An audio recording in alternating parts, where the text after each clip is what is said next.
Assalamualaikum warahmatullahi wabarakatuh. Nama saya Ibnu Ghazali Mursi dari kelas 2 DTOE dengan NIM 1941-220077. Di sini saya ingin mensimulasikan aplikasi.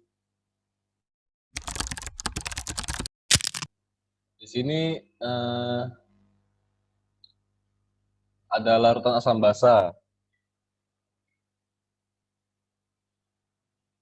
Pertama-tama kita menggunakan alat ukur pH.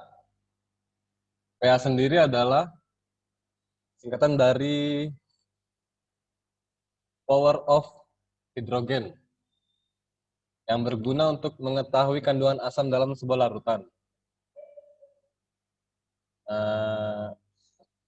Alat ukur ini biasanya untuk mengukur jumlah pH dalam satuan angka. Pertama, kita untuk mengecek kadar pH dalam air ya. Dalam air ini kadar pH-nya ada 7. Berikut kita coba untuk mengecek kandungan kadar pH dalam asam kuat, asam lemah dan basa kuat dan basa lemah. Dalam asam kuat ini kandungan pH-nya 2. Asam lemah 4,50. Basa kuat sekitar 12,0. Basa lemah sekitar 9,50. Nah, di sini kesimpulannya berarti semakin rendah kadar pH-nya, berarti semakin banyak kandungan asamnya. Tertera seperti di asam kuat ini kadar pH-nya rendah ketimbang asam lemah. Asam lemah kadar pH-nya lebih tinggi daripada asam kuat. Berarti kadar pH-nya berarti kandungan asamnya lebih banyak pada asam kuat ini. Selanjutnya kita mencoba menggunakan kertas lakmus. Pertama kita menggunakan air. Nah, kertas lakmus ini akan berubah warna ketika dicelupkan kepada air. Kita coba ya, dicelupkan setengah. Kelihatan bagian kertas yang tercelup dan yang tidak. Nah, di sini kita mencari kadar pH-nya dengan menggunakan warna. Dicocokkan. Nah dia cocok di warna pH 7. Sesuai seperti yang tadi menggunakan alat ukur pH, kadar pH dalam air adalah 7. Selanjutnya, kita cek pada asam kuat. Kita celupkan kertas lakmusnya dan mencari warna yang sesuai. Nah, asam kuat berada warna pH 2. Sesuai seperti yang tadi juga, warna pH-nya adalah 2. Itu juga asam lemah ada pada warna 4,5.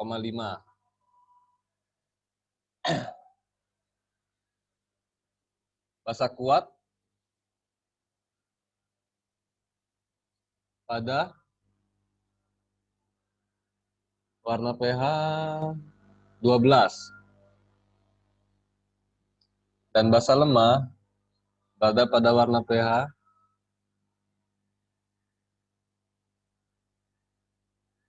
9,5 karena dia ada di tengah-tengah ya.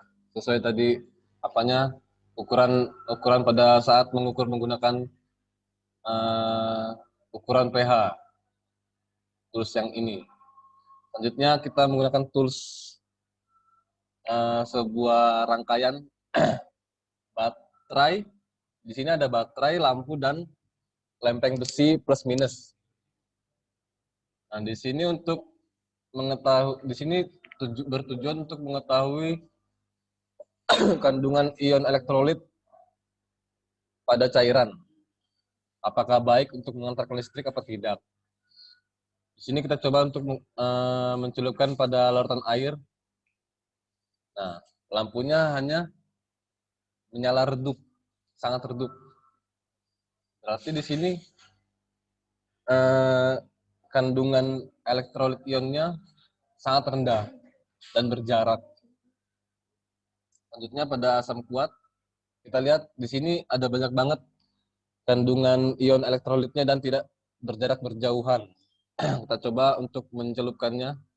Nah, di sini lampunya menjadi terang, berwarna terang, menyala terang, sangat terang, karena kan eh, campuran ion apa sih kandungan ion elektrolitnya itu banyak dan berdempet-dempet. Jadi dia tidak ada kayak hambatannya. Jadi untuk mengantarkan listrik itu dia bagus. Pada asam lemah, kita lihat di sini dia ada kandungan Ha dan H2O-nya itu jadi kayak semacam hambatan, dan kandungan amin dan H3O plusnya itu dia berjarak jauh. Jadi kandungan apa sih? Jadi hantaran listriknya itu dia menjadi kurang, sehingga lampu ini menjadi tidak terlalu terang ya. Nah, di sini kita coba lagi untuk basa kuat.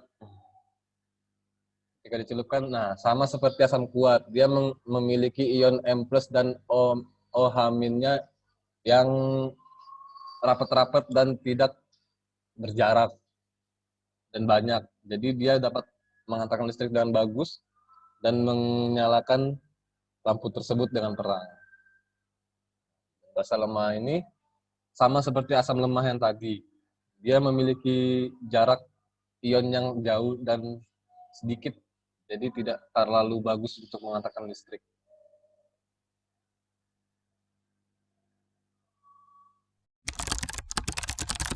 Ke materi molaritas. Molaritas di sini tujuannya adalah untuk mengetahui molaritas. Jadi di sini sebelumnya molaritas sendiri itu adalah salah satu ukuran konsentrasi pada larutan. Misalnya di sini saya memakai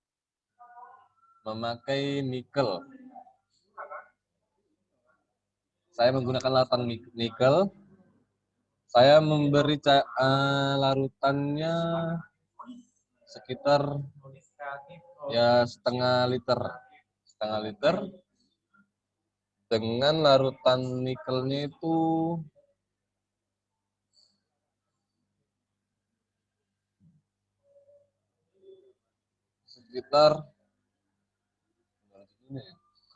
sekitar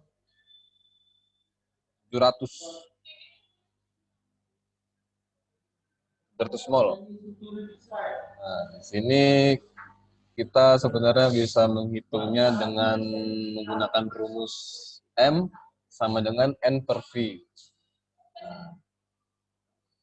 Jadi caranya untuk mencari ini kan hasil ya. Untuk mencari ini menggunakan rumus M sama dengan N per V. N tersebut adalah jumlah zat terlarut. Nah, itu dibagikan. Ini dibagikan dengan ini. Volume larutan. Nanti masukkan ini. Itu juga dengan larutan-larutan lainnya. Nah, di sini ada jenuh. Ya, kita menggunakan tembaga sulfat. Jenuh di sini maksudnya adalah berat massa pada zat terlarut itu lebih berat ketimbang cairan larutan. Jadi misalnya saya tambah lagi zat terlarutnya, jenuhnya akan lebih banyak. Jadi ibaratnya jenuh itu kayak zat yang tidak terlarut dalam cairan.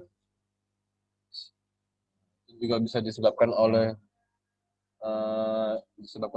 apa namanya, kepadatan suatu zat larutan yang ibaratnya kayak gula, tapi kebanyakan gula timbang airnya, jadi gula tidak larut dalam air gitu. Selanjutnya langsung ke skala pH. Nah, skala pH ini bertujuan untuk mengetahui pH basic atau asidik. Nah, basic ini maksudnya basa, asidik ini asam.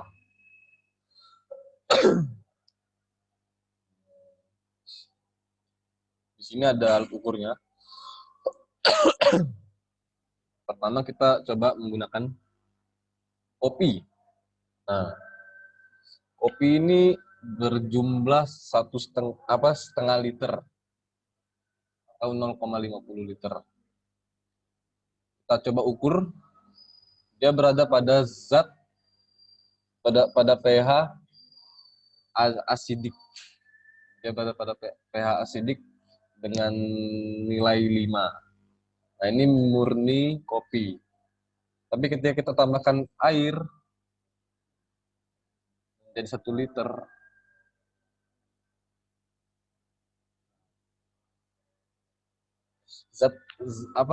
kadar pH-nya akan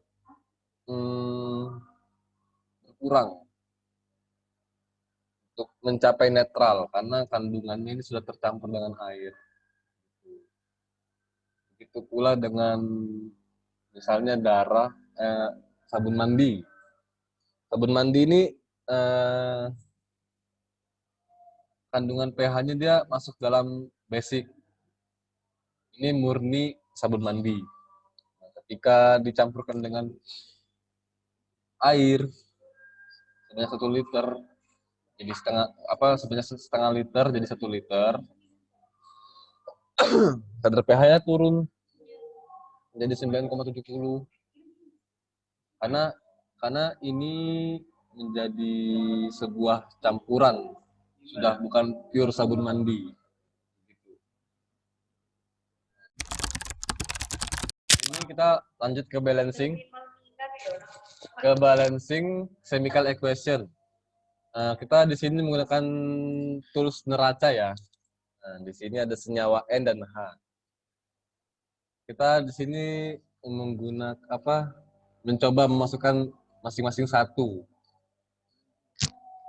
Di sini kan tidak seimbang ya hasilnya ya, kalau masing-masing satu. Kayak apa biar seimbang? Di sini ada ruas kiri dan kanan.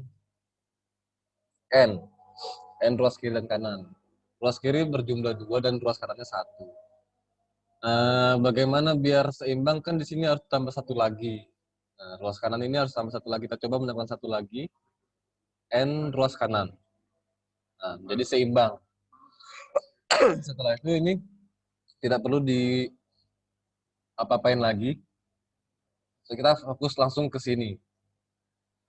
Ini di sini ada senyawa H dengan ruas kiri 2 dan ruas kanannya 6. Kenapa bisa 6? Di sini ada ruas kanan yang berjumlah 3 dikali 2 sama dengan 6. Nah, cara mencari ruas kirinya ini dengan menambahkan enggak ditambah, ini akan dikali nantinya. Ini 2 dikali 1 sama dengan 2. Berarti biar 6 seimbang dengan ini, maka ini harus berapa? 6. Berarti harus 3. Jadi di sini tambah 2 lagi sama dengan 3 kan. Dan dia akan seimbang. Selanjutnya di sini ada concentration. Untuk mengetahui konsentrasi dalam larutan tersebut ya. Di sini kita coba menggunakan nikel. Pencampurannya solution aja. Di sini ada alat ukur concentration dalam satuan mol per liter. Nah, untuk air biasa ini, ini air biasa, satuan molnya masih 0,0 ya, masih belum ada. Nah, di sini ada sekitar setengah liter air.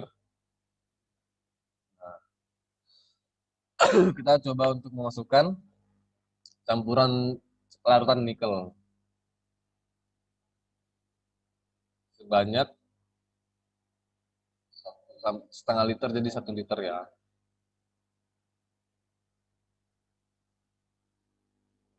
Warnanya menjadi pekat. Ketika menjadi pekat gini, kita lihat dulu hasil berapa konsentrasinya. Sekitar 2,4 2,495 mol per liter. Nah, kayak yang seperti ini, ketika kita buang lautan tersebut, akan tetap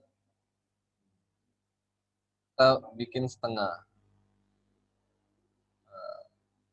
Konsentrasi molnya akan tetap tidak berubah, karena sudah dalam lautan tersebut sudah terkandung setengah larutan air, setengah larutan nikel. Jadi tetap. Nah, tetapi berbeda ketika kita mengevaporation, artinya itu kayak diuapkan, dipanaskan jadi menguapkan. Nah, ketika diuapkan itu dia akan, nah, kandungan kandungan molnya akan bertambah,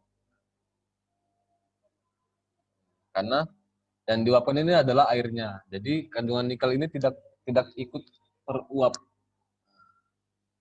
Kita uapkan sampai dia jenuh. Ketika jenuh ini berarti dia seperti memadat. Jadi semakin dipanaskan dia padat, dan dia juga lebih tepatnya kayak massa airnya lebih kurang banget ketimbang massa nikelnya. Kurang lebih seperti itu, dan di sini tertera pada alat ukur konsentrasinya jumlah mol per liternya adalah 5,210. Nah, mungkin hanya segitu yang bisa saya sampaikan dan saya tunjukkan untuk simulasi kimia ini. Kurang lebihnya saya mohon maaf, mungkin ada kata-kata yang salah dan kurang jelas. Saya pamit undur diri. Assalamualaikum warahmatullahi wabarakatuh.